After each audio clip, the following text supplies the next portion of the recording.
Hello students, আমি প্রীতি ma'am জ্ঞানজ্যোতি coaching সেন্টারের পক্ষ থেকে তোমাদের সকলকে জানাই আরও একবার স্বাগত।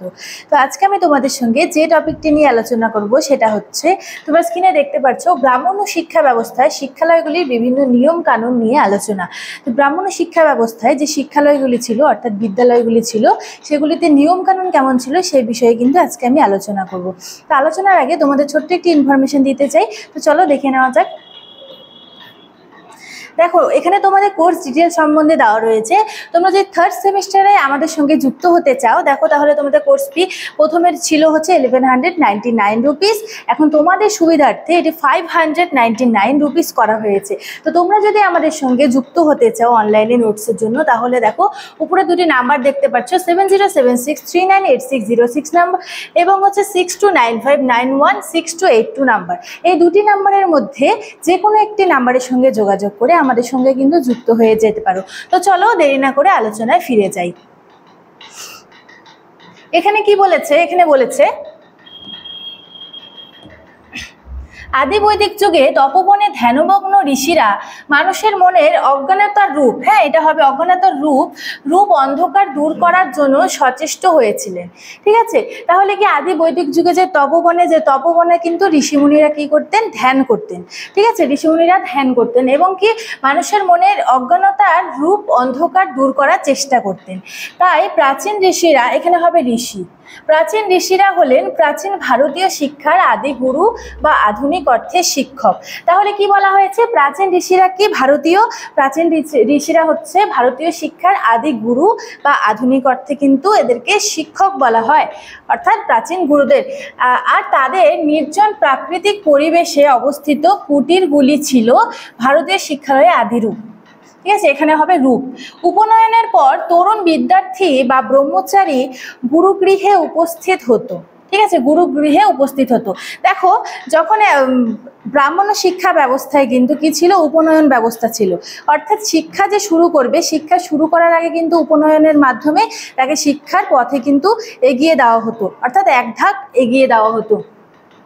উপনয়নের পরে কি করত? বিদ্যার্থীরা বা ব্রহ্মচারীরা গুরুগৃহে উপস্থিত হতো। সম্পূর্ণ শিক্ষাকাল বিদ্যার্থীকে গুরুগৃহে থাকতে হতো। অর্থাৎ এই যে আমরা যেমন এখন বর্তমানে পড়তে আসি বা হচ্ছে স্টুডেন্টরা যখন পড়তে আসে, কিছুক্ষণ তাদের 2 ঘন্টা পড়াশোনার পরে তারা কি করে? বাড়ি চলে যায়। তখনকার সময় কি ছিল?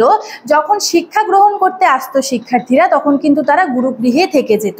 ঠিক আছে, তাই বিদ্যার্থীকে বলা হতো অন্তেবাসী বা আচার্য কুলবাসী। ঠিক আছে, শিক্ষা শেষ না করে গুরুগৃহ ত্যাগ করা ধর্মবিরুদ্ধ মনে করা হতো। তাহলে দেখো, যতক্ষণ না পর্যন্ত তাদের শিক্ষা শেষ হচ্ছে ততক্ষণ পর্যন্ত কিন্তু তারা গুরুগৃহ কিন্তু ত্যাগ করতে পারতো না, তাদের গুরুগৃহে থেকেই কিন্তু পড়াশোনা করতে হতো। ঠিক আছে, এই ব্যবস্থায় গুরুগৃহ বা তপবনের আশ্রমটি একটি আবাসিক বিদ্যালয়ের রূপ ধারণ করত। ঠিক আছে, গুরুগৃহে বসবাসকালে চিন্তায়, বাক্যে এবং কর্মে বিদ্যার্থীদের সংযত জীবনযাপন করতে হতো।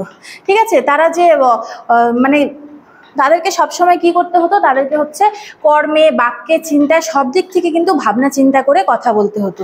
তারা কিন্তু হুটহাট করে যে কোনো রকম কথা বলে দিলে কিন্তু এটা কিন্তু নিয়মের বিরুদ্ধে ছিল। ঠিক আছে, তাদের কি করতে হতো? ভোরের গুরু শিষ্য শয্যা ত্যাগের পূর্বে শিষ্য শয্যা ত্যাগ করতে হতো।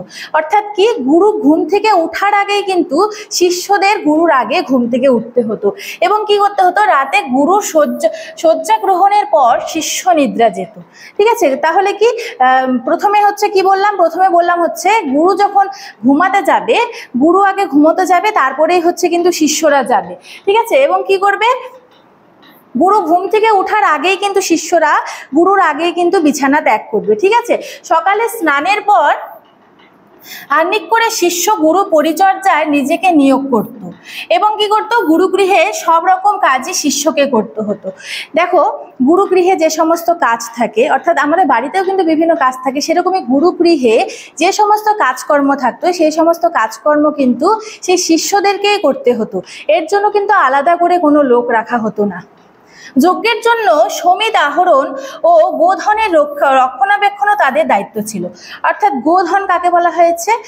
গরু যারা হচ্ছে তাদের হচ্ছে রক্ষণাবেক্ষণের দায়িত্ব নিত কারা? শিষ্যরা। ঠিক আছে, গুরুগৃহে যেসব শিক্ষার্থীরা শিক্ষা গ্রহণ করতে যেত তারাই কিন্তু এইসবের দায়িত্ব নিত। শিষ্যকে সংযত ও আরামবিলাস বর্জিত জীবন যাপন করতে হতো। ঠিক আছে, কি বলেছে এখানে, আরামবিলাস বর্জিত, অর্থাৎ যথেষ্ট পরিমাণ হচ্ছে আরামবিলাস কিন্তু এখানে নিয়মের বিরুদ্ধে ছিল।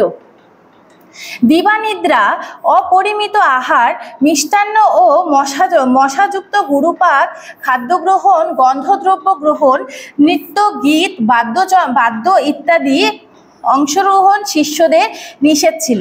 দেখো এখানে কিন্তু শিষ্যদের কিন্তু অনেক কিছু নিষেধাজ্ঞা দেওয়া হয়েছিল। প্রথমেই হচ্ছে গন্ধদ্রব্য গ্রহণ, নৃত্য, গীত, বাদ্য, তারপরে হচ্ছে কি মিষ্টান্ন, অপরিমিত আহার, তারপরে দিবানিদ্রা, অর্থাৎ অতিরিক্ত ঘুমানো কিন্তু যাবে না। এখানে এটার কথাই এখানে বলেছে। গুরুর আদেশ শিষ্যকে মেনে চলতে হতো। দেখো গুরুর আদেশ কিন্তু তখন, গুরুর আদেশ মানে অনেক বড় একটি বিষয় ছিল। গুরু যেসব আদেশ শিষ্যদের দিত সেটা কিন্তু তাদের অক্ষরে অক্ষরে পালন করতে হতো, না হলে কিন্তু কি করতো, গুরুরা কিন্তু শিষ্যের উপর রুষ্ট হতেন এবং তাকে গুরুগৃহ ত্যাগ করতে হতো। গুরুর সামনে হাই তোলা, থুতু ফেলা, তারপর কি আঙুল মটকানো, হেলান দিয়ে বসা, হাস্য পরিহাস করা, পায়ের ওপর পা তুলে বসা নিষিদ্ধ ছিল। তো দেখো সেই সময়কার যে শিক্ষা ব্যবস্থা কতটা ভালো ছিল, কতটা সুন্দরভাবে দেখো এখানে ব্যাখ্যা করেছে।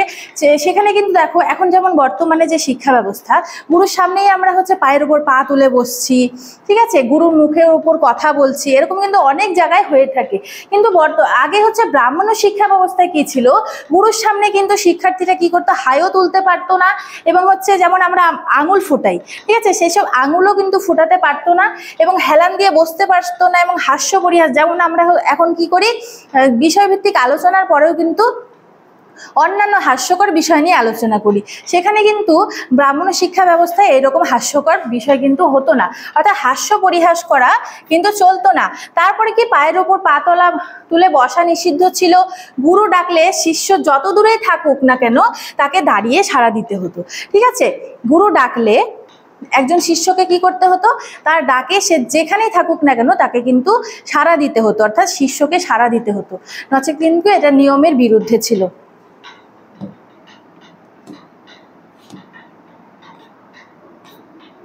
তো আজকের আমার আলোচনার বিষয় এতটুকুনি ছিল। তো দেখো আমি এখানে দুটো নাম্বার আরও একবার দেখিয়ে দিচ্ছি, 6295916282 এবং 7076398606। এই দুটো নাম্বারের সঙ্গে যুক্ত হয়ে যেতে পারো তোমরা আমাদের সঙ্গে।